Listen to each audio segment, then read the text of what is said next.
Welcome to the 29th episode of the Tertius Times podcast. Today is Thursday, September 30th, 2021. I'm your host, Brian Wright, and today we will look at three articles related to Christian persecution in Myanmar and a report on Christian persecution in Rasht, Iran. There's no interview segment for this week, but I am in communication with someone who has done enormous work on behalf of the persecuted church. God willing, that interview will be available soon. Next week, on Wednesday, October 6th, USCIRF will present an update on at-risk religious communities in Afghanistan.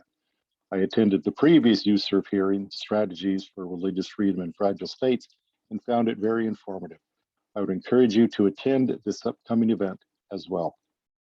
One of the tragic consequences of the February military coup in Myanmar has resulted in numerous armed conflicts ravaging the country, according to three recent articles from International Christian Concern.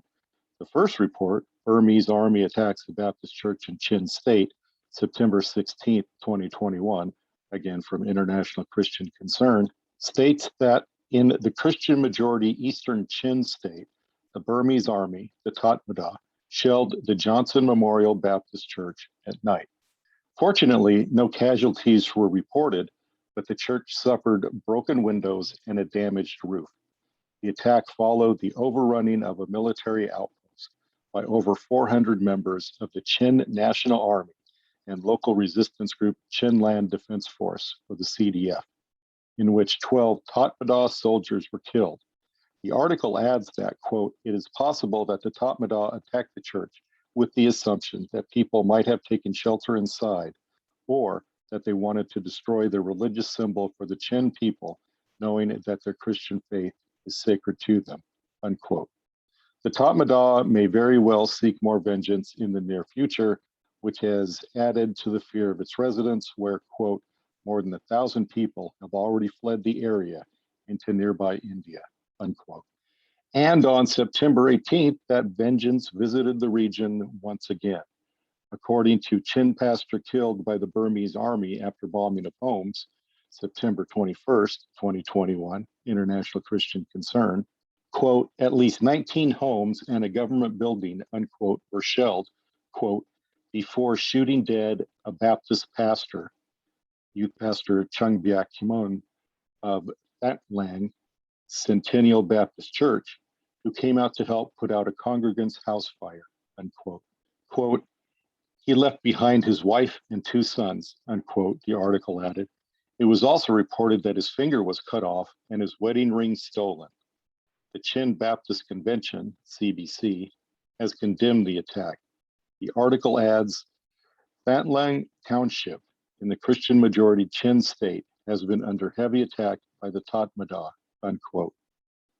Quote, United Nations Special Rapporteur on Myanmar, Tom Andrews, unquote, the article concludes, quote, published a tweet condemning the Tatmadaw's evil act.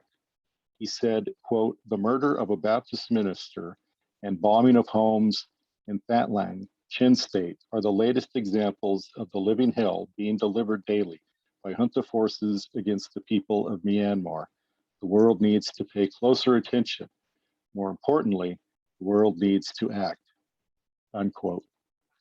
In addition, as reported in Chin Baptist pastor abducted by the Burmese army still missing from September 23rd, 2021, again, International Christian Concern, quote, an ethnic Chin pastor, Reverend Thian Lang Sang, who leads Phelim Baptist Church in Shui Mandalay, was abducted by the Burmese army, Tatmadaw, on the morning of September 16th.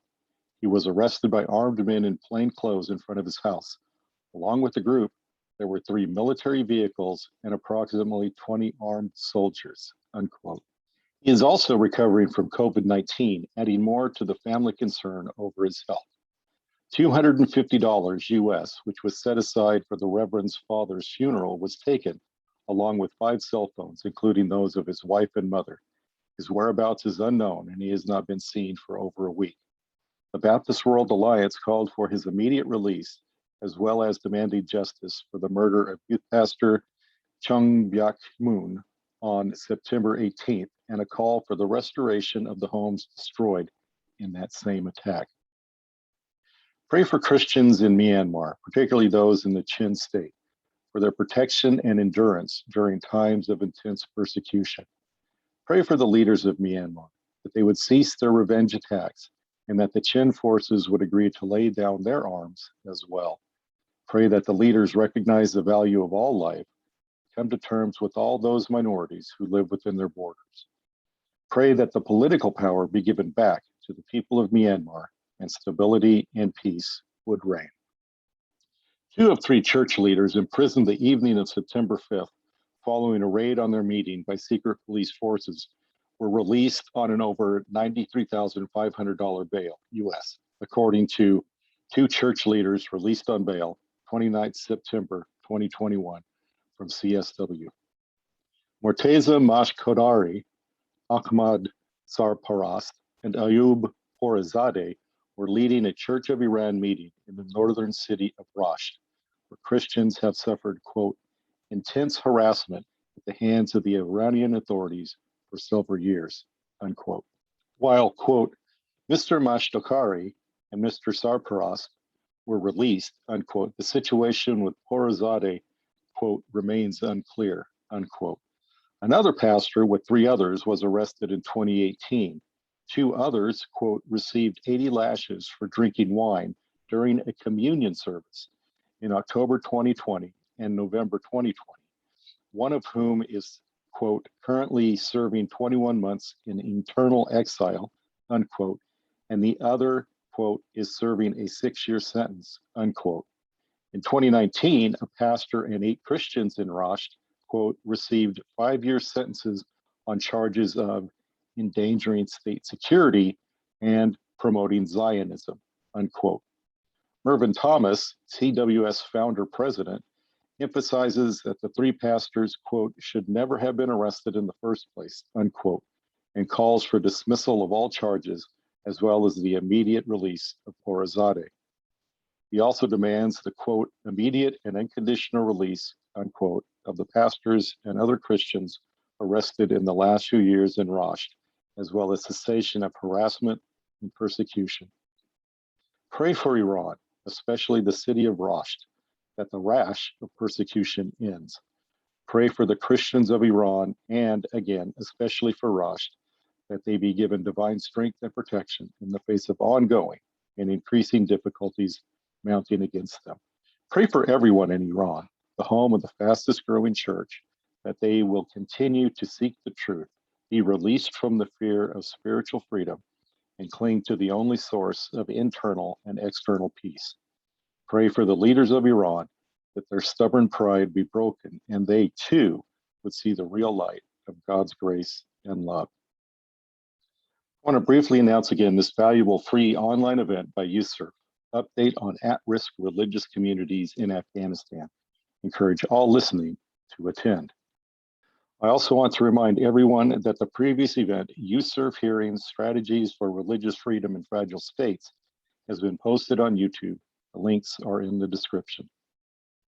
Thanks for joining me today. I hope you found the information and interview presented here useful and that it encouraged you to pray for these people and areas of concern, and perhaps even inspires you to take positive steps of involvement to alleviate the suffering of so many around the globe.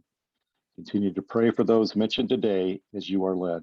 Finally, pray with me that God's peace, eternally beyond our comprehension, guard the hearts and minds of all those who follow Christ and flow outward to bring that peace to all the world.